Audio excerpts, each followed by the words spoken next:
राजा जी से कह दियले नैहर से फोन कैली राजा जी से कह दियले आवा हो सैया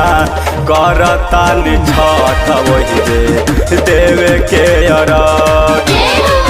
नैहर से फोन कैली राजा जी से कह दियले आवा ओ सैया करतानी छठ वही जे देवे के अरग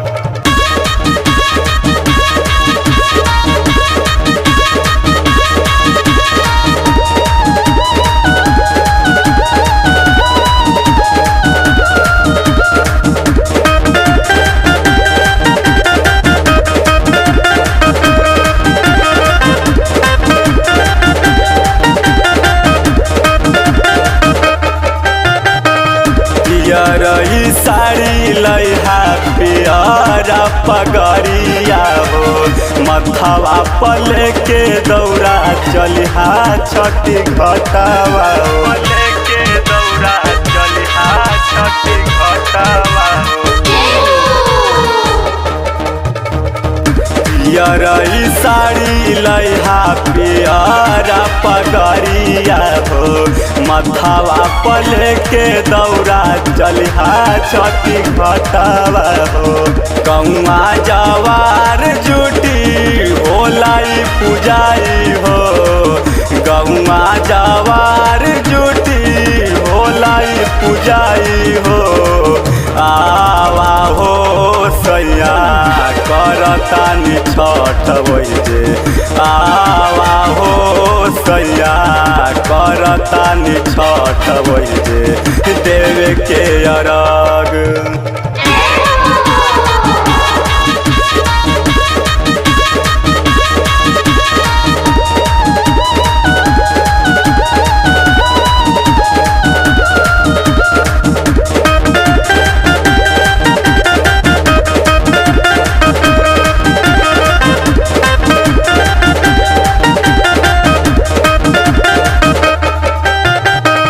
कहिए से सोचल रहनी करब हम छठ हो नैहर के लोगवा कहे बोलाला अपना बलम के लोगवा कहे बोलाला अपना बलम के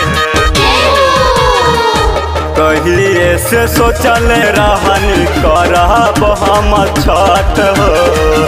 नैहर के लोगवा कहे बोलाला अपना बलम के अजय उपेंदारू दिहे अरगिया हो अजय उपेंदारू दिहे अरगिया हो आवा हो सैया करतानी छठ वही जे आवा हो सैया करतानी छठ वही जे देवे के अरग बा।